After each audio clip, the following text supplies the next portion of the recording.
Salut les amis et bienvenue dans cette nouvelle vidéo de GoJanda. Ici c'est Jacob Gomet, je suis formateur et développeur web. Dans cette nouvelle vidéo, on va essayer de pratiquer un peu. Alors, dans les chapitres derniers, on a vu un peu les structures de données. On a manipulé un peu les tableaux, on a vu comment créer ici un tableau, comment remplir un tableau, voilà, comment lire les données d'un tableau. Alors c'était un peu théorique façon, on n'était pas vraiment allé en profondeur pour pratiquer un peu les tableaux, on était juste resté à la surface, on n'était pas vraiment rentré dans l'écosystème des tableaux.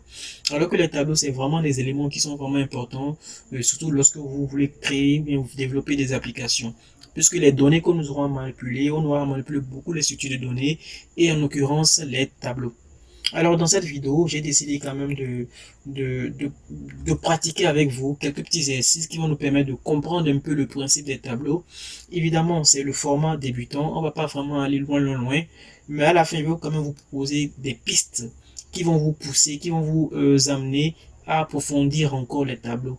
Et bien évidemment, la meilleure façon d'apprendre, la meilleure façon de progresser, c'est en pratiquant. Donc, on va commencer ici un peu. Donc, après, chez vous, à la maison, vous pourrez encore chercher de nouveaux exercices qui vont vous permettre de davantage maîtriser, davantage pratiquer tout simplement ces différents concepts-là. Alors, sans plus tarder, on va rentrer dans le code. On va rentrer dans le code pour voir un peu les exercices que je vous propose. Alors, les exercices là, lorsque vous allez les voir, vous allez essayer de pratiquer vous-même. Vous allez faire, vous allez ici appuyer la fonction pause de votre lecteur. Donc, vous appuyez pause, vous y réfléchissez sur les exercices. Puis après, on va découvrir ensemble les résultats. Tout simplement. Donc, si vous avez des problèmes, n'hésitez pas à écrire un commentaire par rapport à tel exercice. Je me ferai un plaisir de vous répondre tout simplement. Alors voici les petits exercices que je vous ai proposés. C'est les exercices qui reviennent, ils sont vraiment simples, mais c'est les exercices qui reviennent un peu plus souvent lorsqu'on travaille avec des applications. C'est vraiment minime, mais c'est les choses qu'il faut connaître. Ok, on aura peut-être des endpoints qui va contenir une liste de données. On aura besoin de chercher un élément dans ce tableau-là, ou bien dans, voilà, dans ce tableau, ou bien on aura besoin de connaître l'élément le plus petit, l'élément le plus grand, etc. On aura besoin de faire la moyenne, on aura besoin d'additionner les éléments, de fusionner les éléments. Là, c'est beaucoup plus loin, mais on va quand même s'arrêter sur ces trois exercices-là. Cela vous permettra quand même de comprendre un peu le mécanisme caché derrière les choses. Cela vous permettra de vous familiariser davantage avec les tableaux. Cela vous permettra de comprendre un peu la syntaxe parce que on était vraiment assez théorique la dernière fois. Et cela vous permettra aussi de pratiquer. Alors sans plus tarder, sans bavardage, on va attaquer le premier exercice qui est écrire un algorithme qui permet de rechercher un élément dans un tableau. Rechercher un élément dans un tableau. Alors de base, je vous ai proposé ce tableau-là, rien de foufou. Ok, on va travailler sur la base de ce tableau-là. On va pas faire le remplissage, donc on a déjà un tableau qui est disponible. Donc on va travailler la base on va travailler sur la base de ce tableau. Alors ici, comment ça va se passer? Je vais vous expliquer un peu comment l'algorithme fonctionne, puis après on va écrire le code en JavaScript. Donc vous pouvez l'écrire le code en C, dans n'importe quel langage que vous connaissez, mais le but ici c'est de vous quand même comprendre la logique. C'est la logique qui est plus importante, ok? Puis après l'implémentation, pas vraiment important. Donc écrire c'est un algorithme qui permet de rechercher un élément dans un tableau. Donc pour rechercher un élément dans un tableau, supposons que nous avons ce tableau-là, on a parcouru le tableau du début jusqu'à la fin, et s'assurer que l'élément qu'on recherche soit parmi ces éléments-là. Ok? Donc, si l'élément qu'on recherche est dans le tableau, on dit ok, il est dans le tableau. Sinon, on signale qu'il n'est pas dans le tableau. Donc, au début, on va d'abord parcourir. Voilà le pseudocode. Parcourir le tableau. Donc, on a ici les instructions de parcours, les structures itératives, comme la boucle while, la boucle tant que, la boucle pour. Donc, comme je le dis ici, comme on connaît déjà la taille du tableau, 1, 2, 3, 4, 5, 6, 7, 8, 9, 10. Donc, la taille du tableau, c'est 10 ici. Donc, on connaît déjà la taille du tableau. C'est beaucoup plus simple d'utiliser ici la boucle for. Donc, on va parcourir le tableau avec la boucle pour. Puis après avoir parcouru le tableau, l'élément courant, pendant qu'on parcourt le tableau, pendant que nous sommes en train de parcourir le tableau, on vérifie si l'élément courant, vérifier si l'élément courant, c'est-à-dire l'élément sur lequel nous sommes, est égal à l'élément recherché. l'élément recherché. Recherché. Excusez-moi, élément recherché. Si oui, alors, ok. Sinon, non, ok quoi. Donc voilà un peu l'algorithme de façon théorique, voilà comment ça va se passer, mais de façon pratique, on va essayer de voir un peu l'implémentation. Donc ici, nous sommes en JavaScript, on reste sur le même format. Je prends ce tableau-là, je me crée ici un tableau. Const, ok. Hop, je fais ici const de tab. Ok. Donc ici, je prends ici ma boucle for i, let i égale à 0, i inférieur à 10, i égale à i plus 1. Je ne veux pas vraiment trop exploiter la fenêtre du JavaScript parce que ça peut réellement changer de langage de programmation à un autre. Je vais essayer d'être le plus simple possible dans l'écriture du code. Ok. Donc ici, on va rechercher notre élément courant. Ok. Notre élément courant ici, je vais l'appeler const élément. Ok. Il sera ici tab de i. Donc c'est tab de i ici qui sera l'élément courant parce que i au début vaut i prend la valeur 0 de base, puis après le tour il va prendre la valeur 1, 2, 3. Donc actuellement pour le premier tour i vaut 0. Donc ça sera ici l'élément 5 jusqu'à ce que on va parcourir le tableau jusqu'à la fin. Ok, donc ça c'est l'élément courant. Ok, notre élément courant. Donc si if notre élément courant, si notre élément courant est égal, voilà, souvent c'est le triple égal, 2 égal, en 3, l'égalité souvent fait référence à l'affectation. Donc pour faire l'égalité, c'est soit 2 égal, soit 3 égal. Donc le 3 égal est beaucoup plus strict et cela dépendra du langage de programmation dans lequel vous êtes. Donc JavaScript, c'est le 3 égal qui veut dire égal, mais un égal vraiment strict. Bon, on verra tout ça dans la formation JavaScript si bel et bien vous êtes intéressé par le JavaScript. Donc si c'est égal à par exemple, bon je peux créer ici une variable, hein, const cherche ou bien bon cherche, ok, donc je mettrai ici 99, donc ici égal à cherche, ok, donc je pourrais changer la valeur aussi à tout moment. Donc ici on aura console.log de ok. Donc voici c'est notre algorithme. Mais le problème c'est que si on doit suivre la logique que j'ai décrite là, notre algorithme s'arrête là, on doit faire un sinon. Le problème c'est que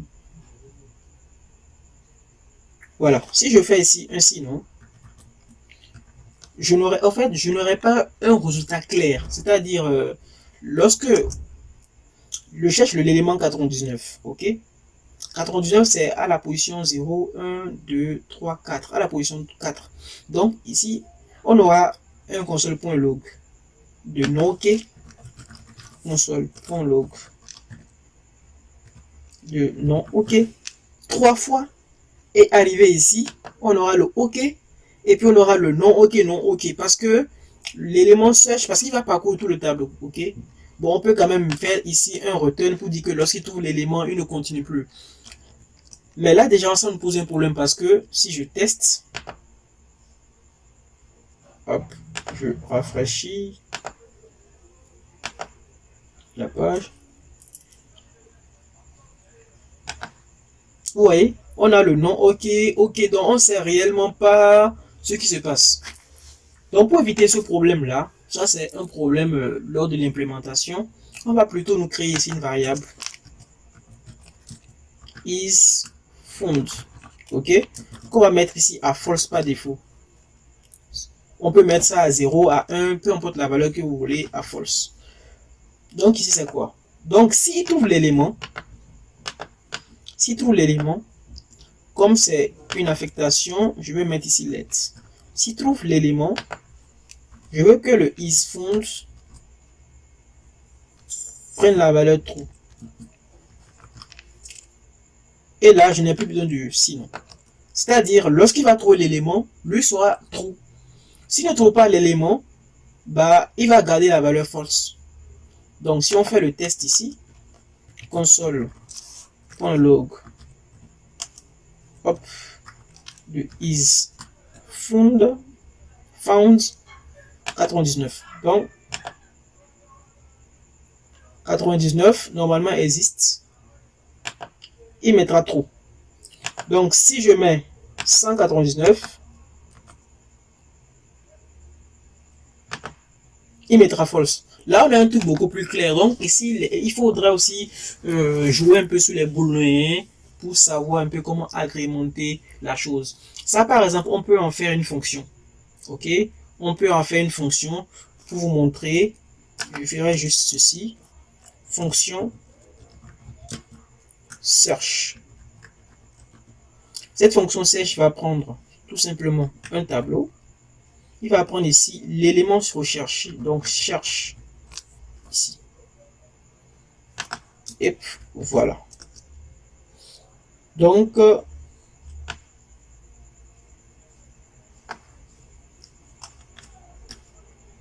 voilà. Voilà. Voilà. Peut-être que je devrais garder l'ancien code pour que vous puissiez voir la différence. Hop. Hop. Donc voilà. Donc ici, je vais retourner. Hop. Ici, je vais retourner. Return. Je vais retourner ici. Le is found. Donc, si j'appelle ma fonction ici. Hop. Search element. Je l'appelle search element. Donc, je fais ici un console.log de search element et je lui envoie en paramètre le tableau qui est tab et le deuxième paramètre ici qui est search. Ici pour faire la différence, je vais mettre ici premier ou bien sans fonction. Sans fonction. Hop, voilà.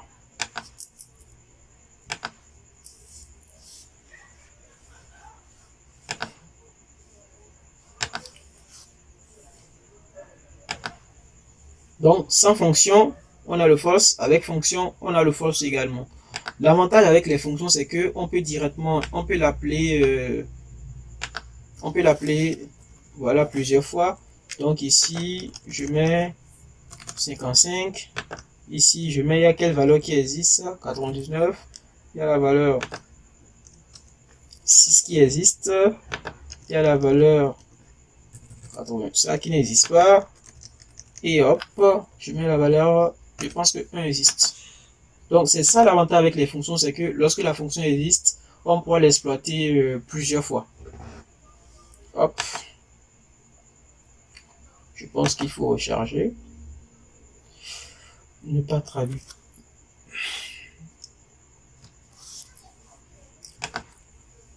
Voilà. Donc, bon, j'aurais pu, comment dire, j'aurais pu mieux formater par exemple le truc pour que vous puissiez voir clair, mais là on a, vous voyez, on a les false, false, true, voilà, etc., etc.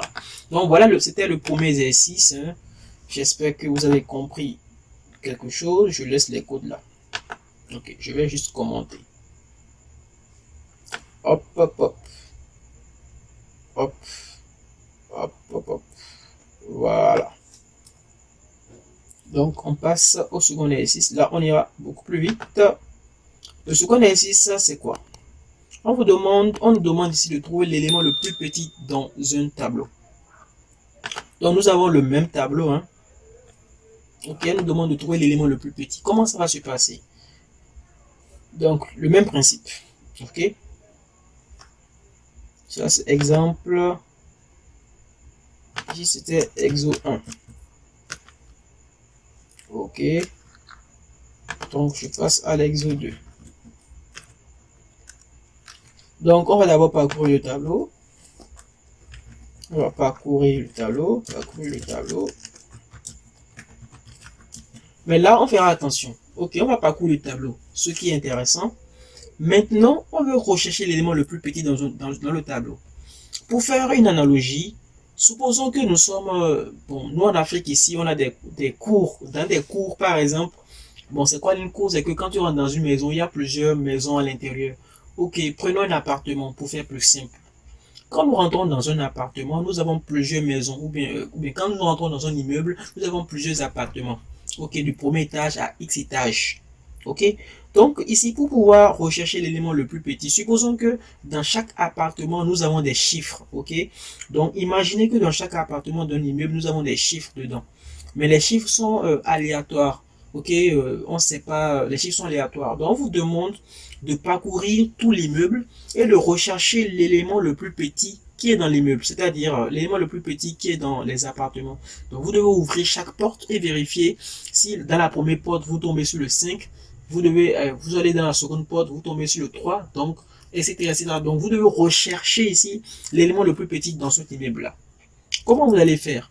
Donc pour vous faciliter la tâche, voilà comment vous allez créer l'algorithme. Vous allez supposer que le premier bâtiment, le premier appartement, en fait, est l'élément le plus petit, contient l'élément le plus petit. Au fur et à mesure que vous avancez, lorsque cet élément qui est censé être le plus petit est plus grand que l'élément suivant, vous permutez. Je ne sais pas si je me fais comprendre. Ok, on prend 3 étages. 3 étages. On prend le premier bâtiment, on prend le premier étage qui contient 3 bâtiments. Ok, 3 appartements. Au premier étage, je suppose que l'appartement 1 contient le chiffre ou bien contient le chiffre le plus petit. Ok. Lorsque je vais dans l'appartement 2 et que je me rends compte que le chiffre de l'appartement 1 est plus grand que le chiffre de l'appartement 2, cela voudrait dire que ce que j'avais supposé au début est faux en fait. Donc, c'est l'appartement 2 qui a le chiffre le plus petit. Donc, au fur et à mesure que j'évolue, donc voilà, lorsque l'élément qui est censé être le plus petit est plus grand que notre élément, alors je le remplace par l'élément suivant, etc., etc. Et là, comme ça, vous allez parcourir tout le bâtiment et chercher l'élément le plus petit. Voilà un peu la logique. Donc, on va supposer, parcourir le tableau, supposons que l'élément tab 0 est le plus petit.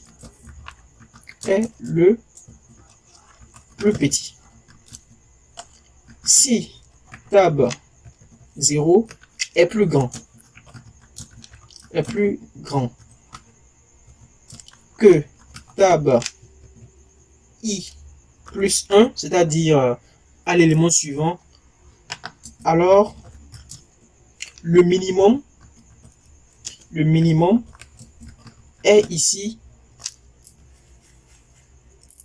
tab de i plus 1. Voilà, je reprends encore l'explication. Ok, nous sommes dans un immeuble. Ok, nous avons plusieurs bâtiments, plusieurs appartements. On veut rechercher dans ces bâtiments-là l'élément, le chiffre le plus petit. Quelqu'un s'est amusé à mettre un chiffre dans chaque bâtiment. Ok, il faudrait ouvrir chaque bâtiment pour vérifier et tout. Donc, pour faciliter la tâche, on va supposer que l'appartement 1 contient le chiffre le plus petit. Donc, si on va dans l'appartement 2, on se rend compte que, supposons que l'appartement 1 contient le chiffre 1. Ok, on se rend compte que, contient le chiffre 5 par exemple. On se rend compte que dans l'appartement 2, on a le chiffre 3. Donc, l'appartement 1 n'est plus le plus petit, mais c'est l'appartement 2. Donc, du coup, le plus petit ici n'est plus 5, mais 3. Alors, et quand on va dans l'appartement 3, on se rend compte que c'est 0 par exemple. Là, ce n'est plus 3 le plus petit, mais c'est 0 de l'appartement 3, etc., etc. Voilà un peu la logique. Donc, on va ici écrire le code. Ok? Donc, on va faire ici une boucle for. Je vais aller plus vite maintenant. Je mets ici, je choisis ça. Je mets ici 10. Et je mets mon truc comme ça. Ok, j'ai mon élément. Bon, vous n'avez peut-être pas fait attention, mais en JavaScript, les points virgules sont facultatifs. Donc, moi, de base, je ne les mets pas. Ok? Donc, ici, comment ça va se passer? Donc, ici, je suppose je vais tout simplement enlever ça. Donc, moi, je suppose que je fais mon let minimum. Je suppose que mon minimum, c'est le tab de index. OK? Tab de index. Tab de 0. OK? Et j'ai mon élément. J'avais même effacé ça. Const élément égale à tab de index. Lui, je peux le garder. OK. Donc, je suppose que le premier élément, tab de 0, c'est le minimum. Et j'ai mon truc. Si mon minimum, si mon minimum, ce qui était censé être le plus petit, c'est-à-dire lui, si mon minimum est plus grand que ici, tab de i plus 1, c'est-à-dire là, mon minimum ici, c'est la première valeur. Je remonte ici pour vous montrer. Mon minimum ici, c'est ça. OK? Donc, si 5 est supérieur à ceci, OK? Si 5 est supérieur à ceci, alors, lui, il est plus petit. C'est-à-dire, il n'est pas plus grand, quoi. Donc, voilà.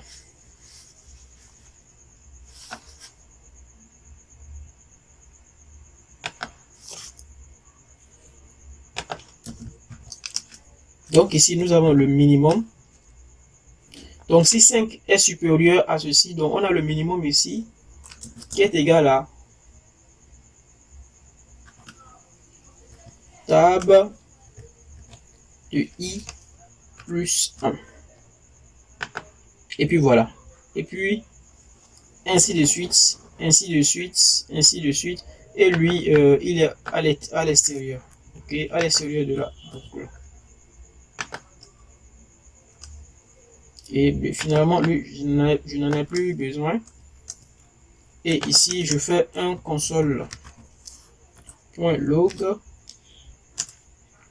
de minimum. Donc, le minimum ici, le plus petit élément, c'est 1, je pense.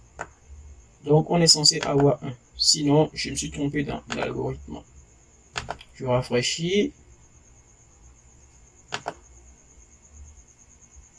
OK, j'ai mis i quelque part. Par réflexe, c'est index. Hop. Index. Hop. On va espacer un peu pour que les éléments puissent respirer. OK. Oh, franchement. Je vais mettre des pages. OK, c'est 1. Donc, c'est un autre élément le plus petit. Donc, comme je le disais, donc ici, notre élément qu'on a supposé être le minimum, donc il est plus grand. C'est-à-dire, toi qui es plus petit, tu es plus grand que l'élément suivant. Donc, tu n'es pas petit alors. Donc, si tu es petit, tu le restes jusqu'à la fin.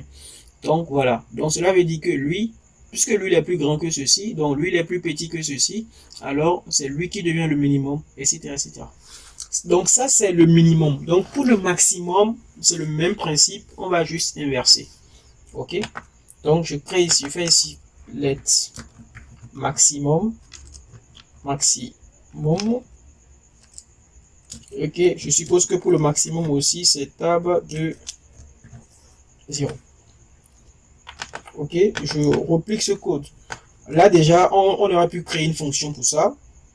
OK, donc vous pouvez le faire en exercice. Créer une fonction pour ça. OK, supérieur.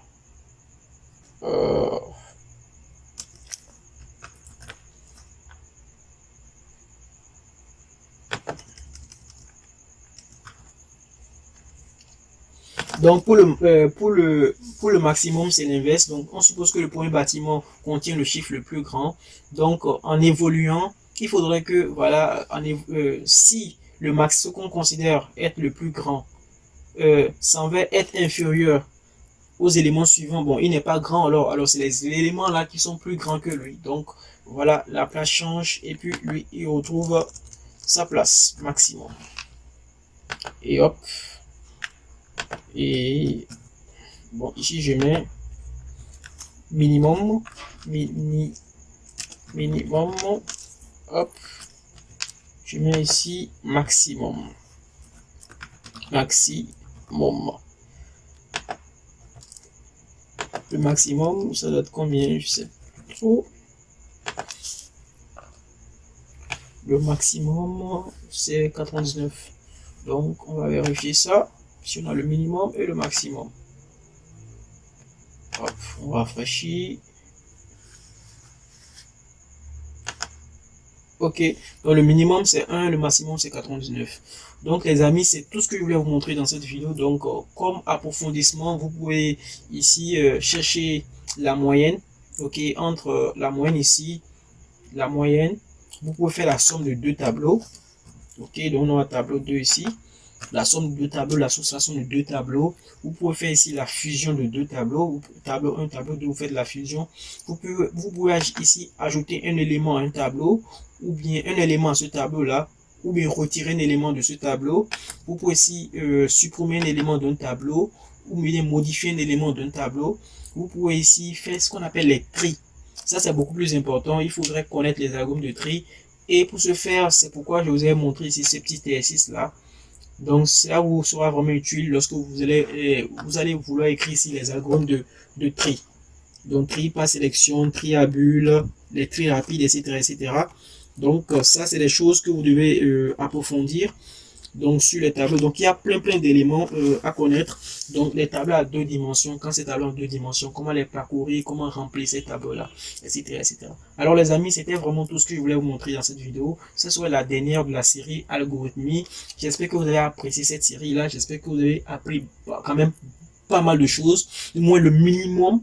Parce que le plus important ici pour moi, c'est que vous sachiez au fait le minimum pour déjà commencer avec les langages web comme le PHP, le JavaScript et tout. Voilà, c'est tout simplement ça. Donc c'est ça qui est important pour moi. Il faudrait pas commencer le JavaScript sans vraiment des notions algorithmiques. Donc voilà. J'espère quand même que vous avez passé un très bon moment à suivre ces vidéos-ci. Peut-être que je ferai d'autres vidéos, mais dans mon programme, je dois m'arrêter. En fait, je me suis arrêté là. Pas que je me suis arrêté là. Enfin, c'est ce que j'ai prévu plutôt. Donc, c'était vraiment tout pour cette vidéo. J'espère que vous l'avez apprécié. Moi, ça a été un plaisir pour moi d'enregistrer toutes ces vidéos-là. J'espère qu'elle va vous plaire. J'espère qu'elle va vous permettre quand même de pouvoir level up et de comprendre un peu les algorithmes. Alors sur ce, je vous dis à plus pour de très nouvelles vidéos. Ciao et paix sur vous.